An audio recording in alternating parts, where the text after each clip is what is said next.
So personally, I think my president killed it at the National Convention opening the national dialogue. Many South Africans are enraged and angry, but his timing, his choice of content, he rocked it. In this video, I'm gonna show you President's opening speech. Just laughs all the way.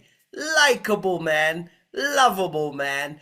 And then I'm gonna show you how South Africans are responding to it. Some of them didn't like it at all. Then I'm gonna take you to someone who answers all the questions that President Ramaphosa had in his routine.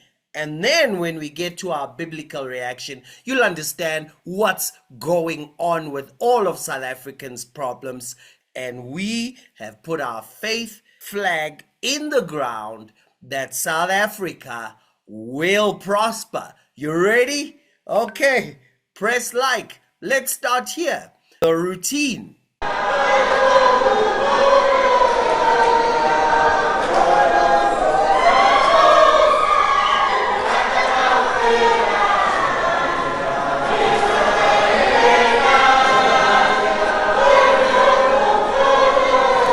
Thank you. Thank you to you all.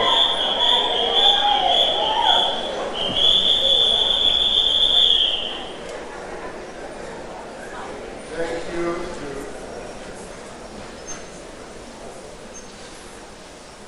I hope this works. Doesn't seem to be working.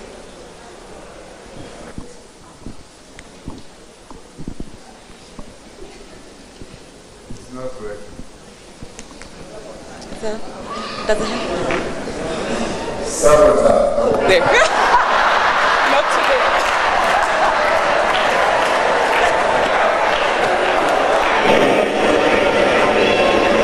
The unemployed men and women of our country, the unemployed young people, unemployed graduates, eminent religious leaders, business people, and public servants like me.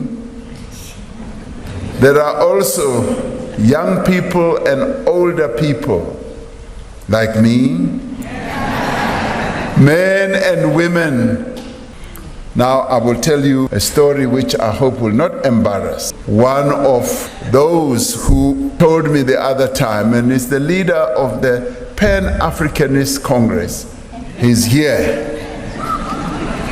He serves in my cabinet. And as we were preparing for the dialogue, he said to me, President, we as the Pan-Africanist Congress, we have always historically refused to participate in various dialogues. We were not there in Cliptown. They call it Cliptown. When the Freedom Charter was drafted. We were not there when there was a dialogue to end violence in our country. We were not there when the Constitution was drafted, when there was that broad dialogue. And he said, we feel that our voice, our views were not heard. And he said, this time round, Aibu, we are going to participate. We are going to be part of it. So there are those who are standing outside, who are saying we are not going to participate. And we grant them that freedom. But one day, they will be like the PAC. They will realize that they should have been part of the dialogue. Because dialogue is about bringing people together. We will be tech savvy. As many South Africans are already tech savvy, I found out during COVID. South Africans know technology. They are way ahead. They know technology. When we started distributing the 350, I tell you, it was through technology that they were able to immediately snap it. Even though they say, hi, Ramaphosa, Otanda, Mahlalela. They did it through technology. And we will need to have difficult conversations about many issues, including why do so many people live in abject poverty and so few live lives of opulence? Why, after decades of democracy, are the prospects of a white child so much better than those of a black child? We need to ask ourselves that. We also need to ask ourselves, why do women get paid less than men for the same work? That's what we need to ask ourselves. Why do clinics run out of medicine? Are questions that we must ask ourselves. And why do taps run dry? These are some of the questions that we must be willing to ask and which we must be prepared to find answers for.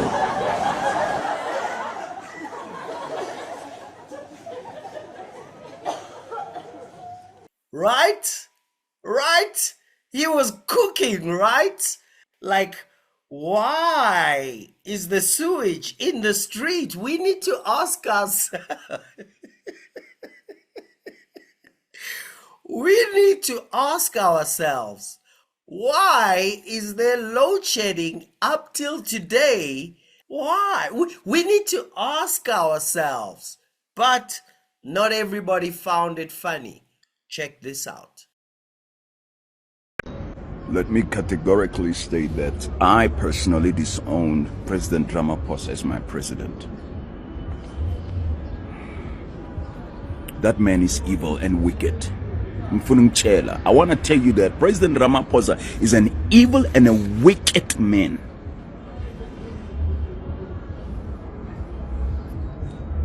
He is a hamors of a president. President Ramaphosa is a hamors of a president. How dare you say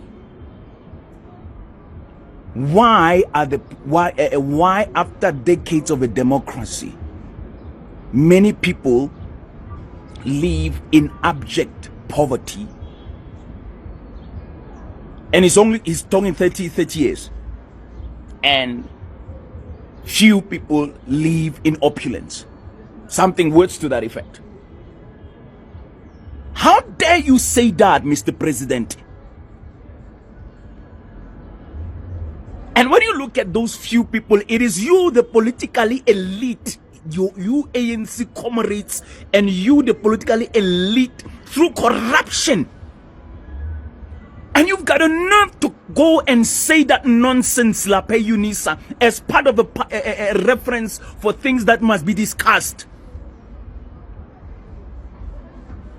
You are a wicked man, Mr. President. You are evil and wicked and dishonest and corrupt, and you are a hamors of a president. And then you say the prospect of a white child are more than the prospect are better than the prospect of a black child. You are dividing this nation, and you know very well why the prospect of a black child are the way they are, because of you, your government.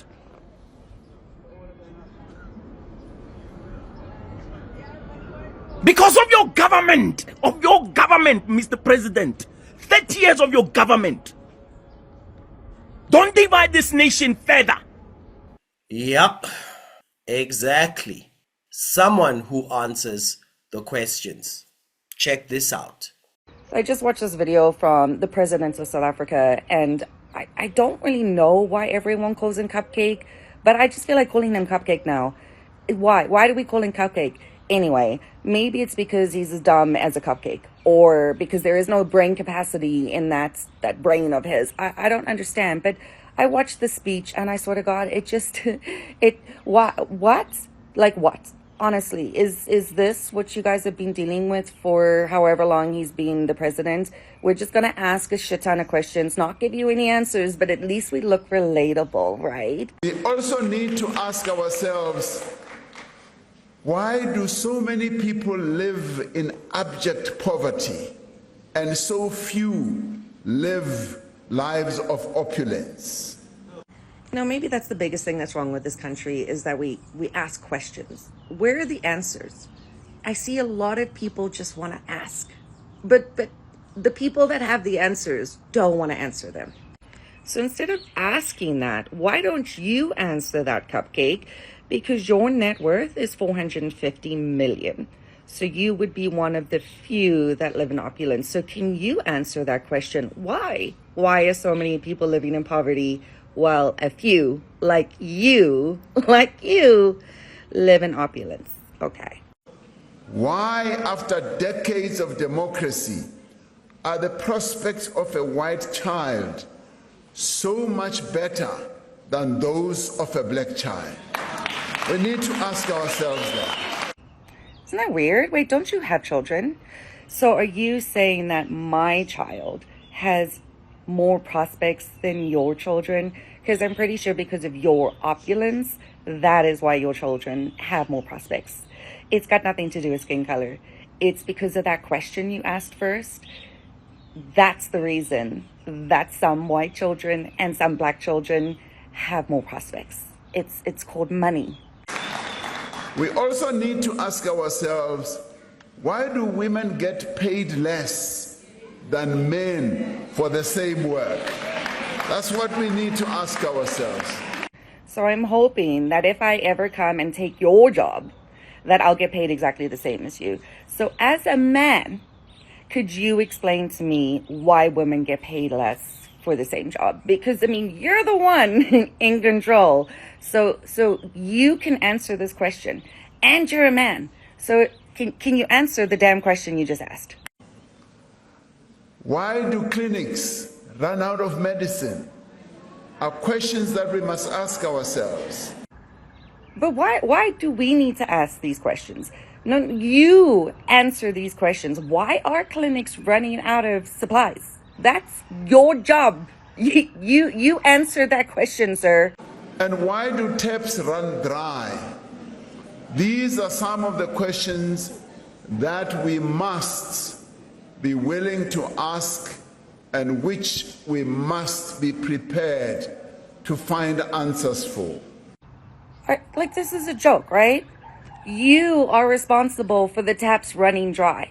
Why are they running dry? Why are you asking us? We aren't responsible for it. You are in power. You are responsible. Why are they running dry? But more than that, my fellow South Africans, these are the challenges that we must be ready to do something about. As individuals, as organizations, as communities, as parents, as elected representatives, and as public officials. 100% agree. So why don't you go ask the people that are responsible for this? Not the public.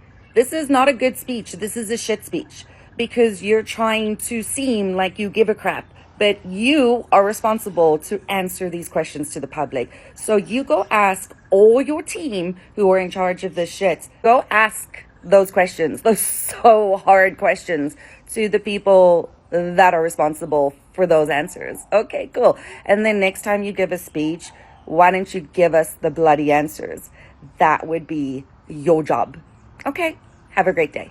I can't say more. Some very good answers there. So let's just go through to my biblical reaction. For of this sort are those who creep into households. See, this is a type of character, and make captives of gullible women. Actually, this is an actual phrase that's a direct translation. In the Greek, it's gunakarion. The Latin version is lumerica. The closest I can think of it is like the township version would be is dwanyampoop, is ting ting, a silly head. It actually means weak-minded.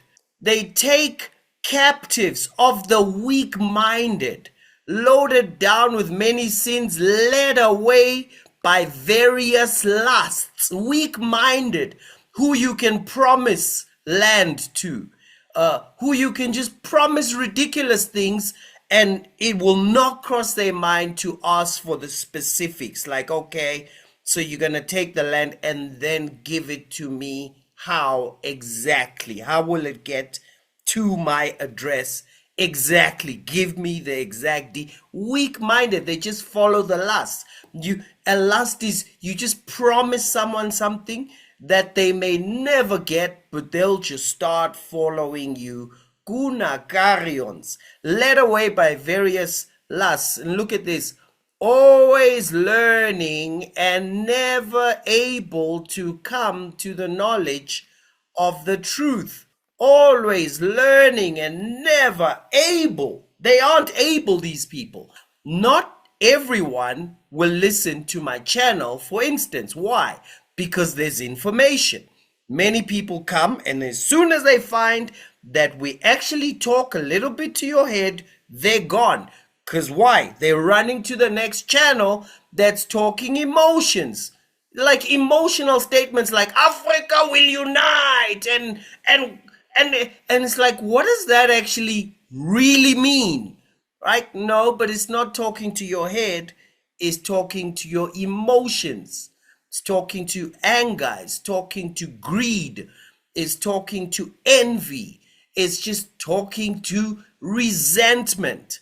It's not talking to anyone's head. So always learning, but never able to come to the knowledge of the truth. There are two examples. Jannes and Jambres resisted Moses, so these also resist the truth. They can't handle a logical conversation that doesn't jump into emotional language like unity, oppressed, oppressor. And it's like, but are you oppressed right now? No, but we were.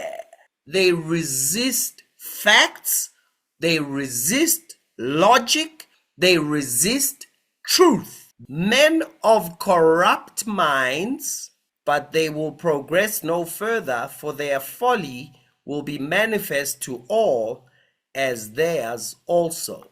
It will be manifest to all, and this is what's happening right now, is everybody is beginning to see that the ANC is nothing that they put themselves out to be. They've just always been shack gogo hustlers who use the language of oppressed and oppressor, who needs to unite to revolt against the oppressor so that there can be equality. And you realize they keep getting richer and richer and richer. If you want to find the highest equality between the leader and the voter, go to any party that says they fight for equality. Go to the ANC. The inequality between their leader and their members is highest.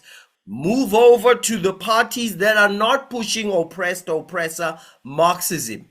The inequality is lowest with the parties that are not obsessed with equality, because no man can serve two masters. Either he'll love the one or hate the other, or he'll despise the one and honor the other. You cannot serve God and Karl Marx. I think this was a fun video. Hopefully I said enough. So if you subscribe, make sure you ring the bell and click the all one so you don't miss any of our videos. Let's make history together. Cheers.